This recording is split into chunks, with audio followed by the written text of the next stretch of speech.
आदरणीय मित्र, आपको याद हो तो एक और टेप आया था जिसकी पत्रकार वार्ता की थी। I did not want to confuse that issue. B S Yediyurappa ji इसमें हैबिचुअल ऑफेंडर हैं और वो कांग्रेस की सरकार को गिराने के लिए विधायकों की खरीद फरोख्त करने का षड्यंत्र कर रहे थे। हमने वो टेप यहां भी रिलीज करवाया था और उस पर एफआईआर भी दर्ज हुई थी। और जहां तक मुझे याद है कि उस एफआईआर के आधार पर वॉइस सैंपलिंग भी हुई और उस वॉइस सैंपलिंग का भी कोई नतीजा आया है, वो इन्वेस्टिगेशन एजेंसी का सब्जेक्ट है। I am sure that the Karnataka government will take note of this, but the more important part is this is not a Karnataka issue alone. This involves the entire edifice of the Modi government, right from Prime Minister down to all ministers. Everybody is named here. Everybody is named with so-called alleged bribes that were given to them. Are these allegations correct? Or are these allegations false? 1800 crores is not a small amount when the amount is attributed to the entire BJP Central Committee of which Prime Minister is a part. This needs to be accepted or denied, and if denied then an investigation has to be ordered. It's a open and shut case for a free, fair and without pressure investigation. I'll come to you, ma'am.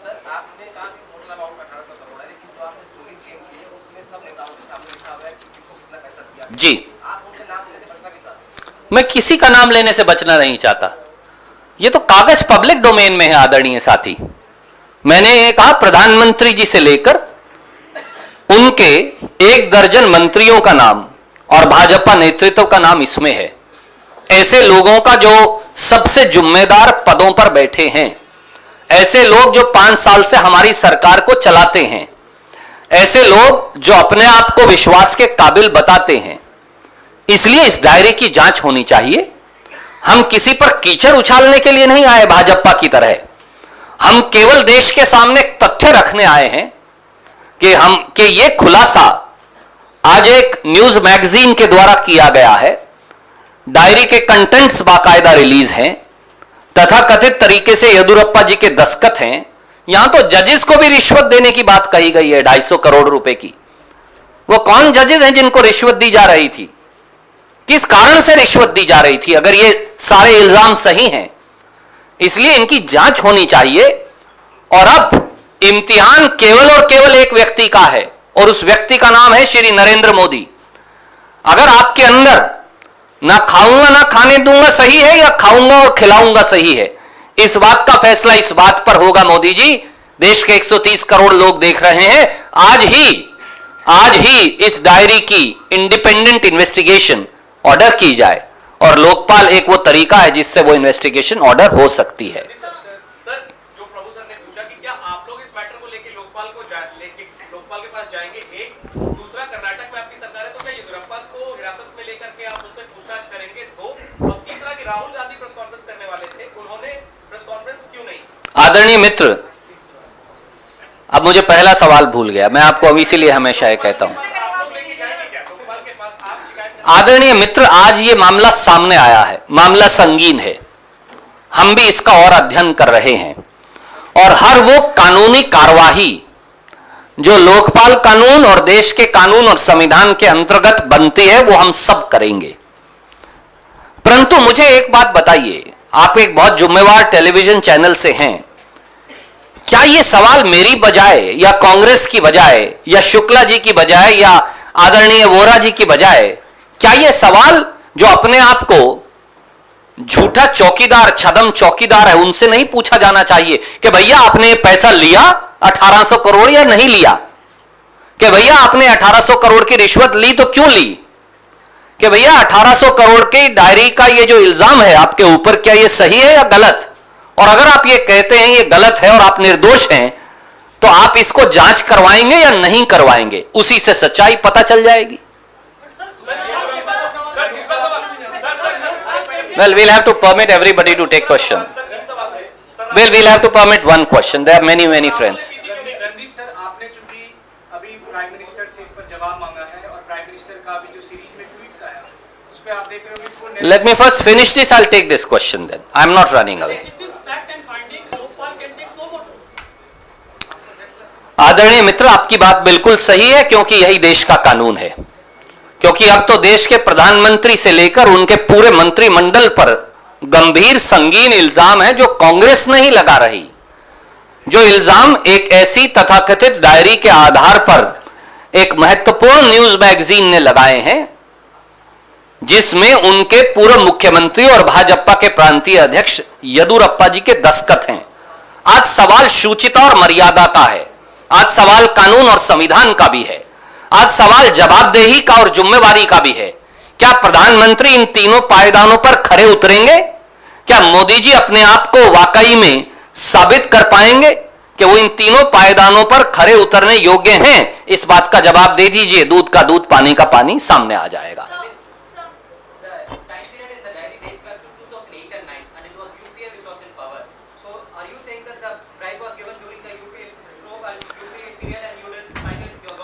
Well, as the diary itself is clear and the time period is clear, how can I possibly now annul that?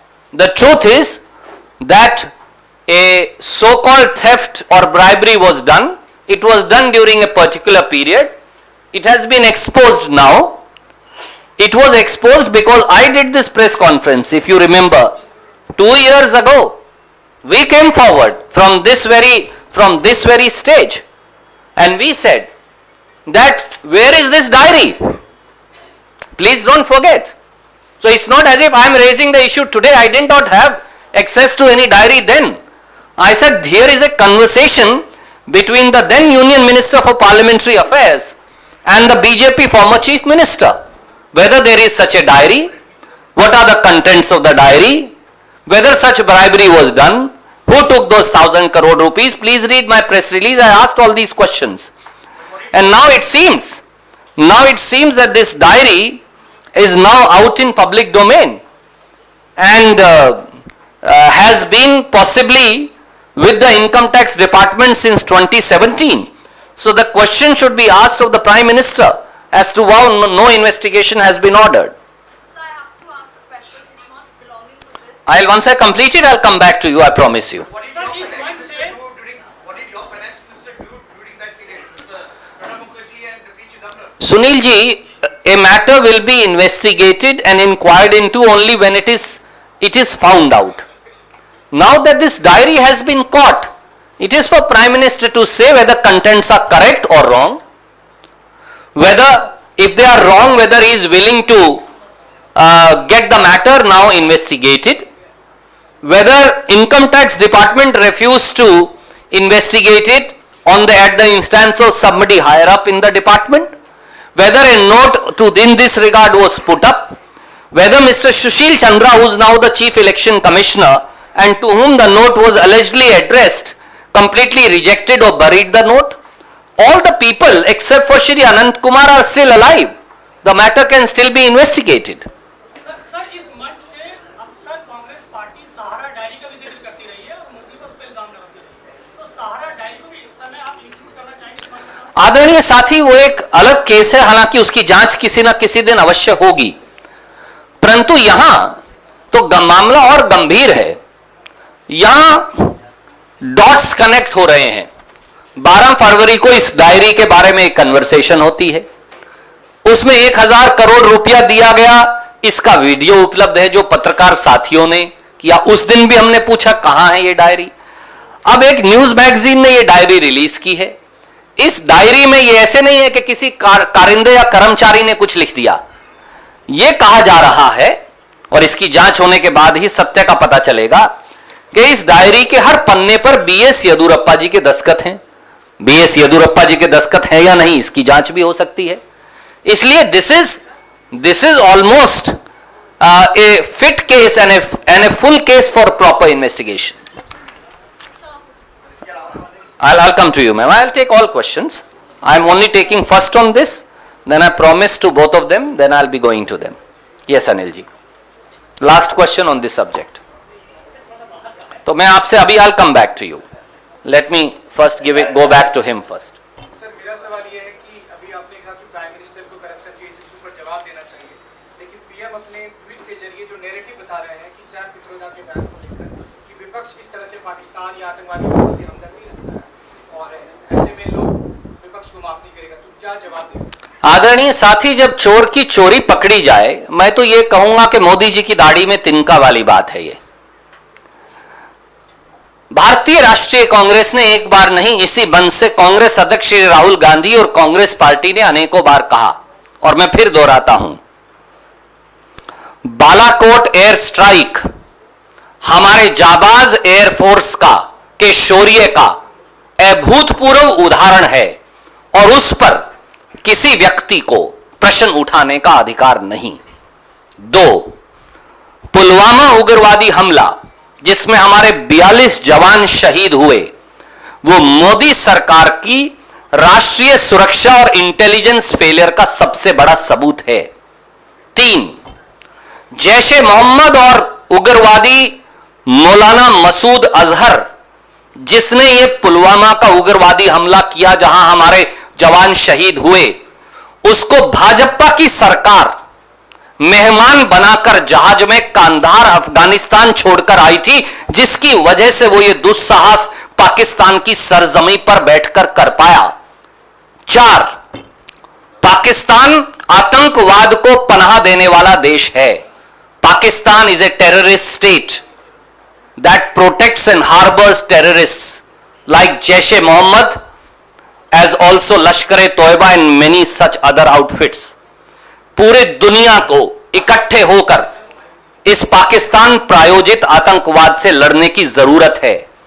5, जिस दिन पुलवामा का उग्रवादी हमला हुआ, दुर्भाग्य से देश के स्वयंभू चौकीदार और प्रधानमंत्री, जब पूरा देश पुलवामा के शहीदों का मातम मना रहा था और किसी घर में चूल्हा नहीं जला, तो प्रधानमंत्री जी फिल्म की शूटिंग कर रहे थे कॉर्बेट पार्क में, और टेलीफोन से रैलियां जो है उनका उद्बोधन कर रहे थे, जिनके वीडियोस और फोटोग्राफ्स हमने रिलीज किए हैं। और आखिरी, राष्ट्रीय सुरक्षा की ढुलमुल नीति को चलते 5 साल में 500 के करीब जवान अकेले जम्मू कश्मीर में शहीद हुए, 300 के करीब हमारे नागरिक मारे गए। क्या इसके लिए मोदी जी और उनकी सरकार जिम्मेवार नहीं? और आज तक मोदी जी ने जवाब नहीं दिया कि पुलवामा उग्रवादी हमले में इस्तेमाल किया हुआ RDX, MI कार्बाइन्स और रॉकेट लॉन्चर उग्रवादी हमारे देश में लेकर कैसे आए? क्या उसके लिए किसी राष्ट्रीय सुरक्षा सलाहकार अजीत डोवल जी या किसी व्यक्ति की जिम्मेवारी सुनिश्चित की गई? सच्चाई यह है कि प्रधानमंत्री मोदी सेना और एयरफोर्स आर्म्ड फोर्सेस के शौर्य के पीछे छुपकर किसी व्यक्ति विशेष का एक इल्जाम, जो उसका खुद का ओपिनियन है, हमारे दल से उसका कुछ लेना देना नहीं, उसको पकड़कर राजनीति कर रहे हैं ताकि भ्रष्टाचार की इन परतों पर उनको कोई जवाब ना देना पड़े। Ma'am So I have to ask you a question. Please. Speculations are rife about Jitin Prasad being upset and is heading to the BJP office, while several of the Congress leaders are present and his president is trying to convince him to reconsider his decision. Well, Jitin bhai and I go back a long way, so even in a personal capacity I can say, and I don't never use that word, but I think it's bullshit.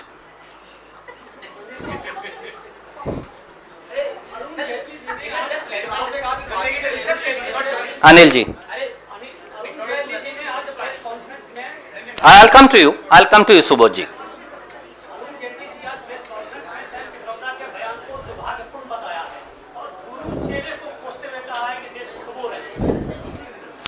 गुरु चेला इस देश में कौन है जो देश को डुबो रहा है, वो सब जानते हैं। जेटली जी भी उस गुरु चेले की पीड़ा का शिकार हैं। गुरु नरेंद्र मोदी और चेले अमित शाह। हमें मालूम है कि आजकल जेटली जी को साइडलाइन किया हुआ है, केवल उन्हें ब्लॉग मिनिस्टर की उपाधि दे रखी है, क्योंकि उनके मंत्रालय को चलाने का उनको अधिकार नहीं। और स्वाभाविक तौर से जैसे ही येदियुरप्पा डायरीज आएंगी तो भाजपा के नेताओं को बुखार तो चढ़ेगा ही, वो हड़बड़ाएंगे भी, लड़खड़ाएंगे भी, छटपटाएंगे भी, परंतु ये नहीं कहेंगे कि ये डायरी गलत है और हम इसकी जांच को तैयार हैं। सवाल बड़ा सीधा है, चौकीदार जी, इसीलिए दो देश कहता है एक ही चौकीदार चोर है, बाकियों को तो वो बदनाम करवा रहा है। परंतु अब यह भी साफ हो रहा है कि क्या मोदी बाबा और 40 चोर की कहानी सही तो नहीं, इसलिए इसका जवाब भी देश मांग रहा है। सुबोध जी, I said expression of opinion by an individual, by Shri Pitroda, has nothing to do with the opinion of the party, which we have reiterated, repeated umpteen number of times, and I've said it to you again.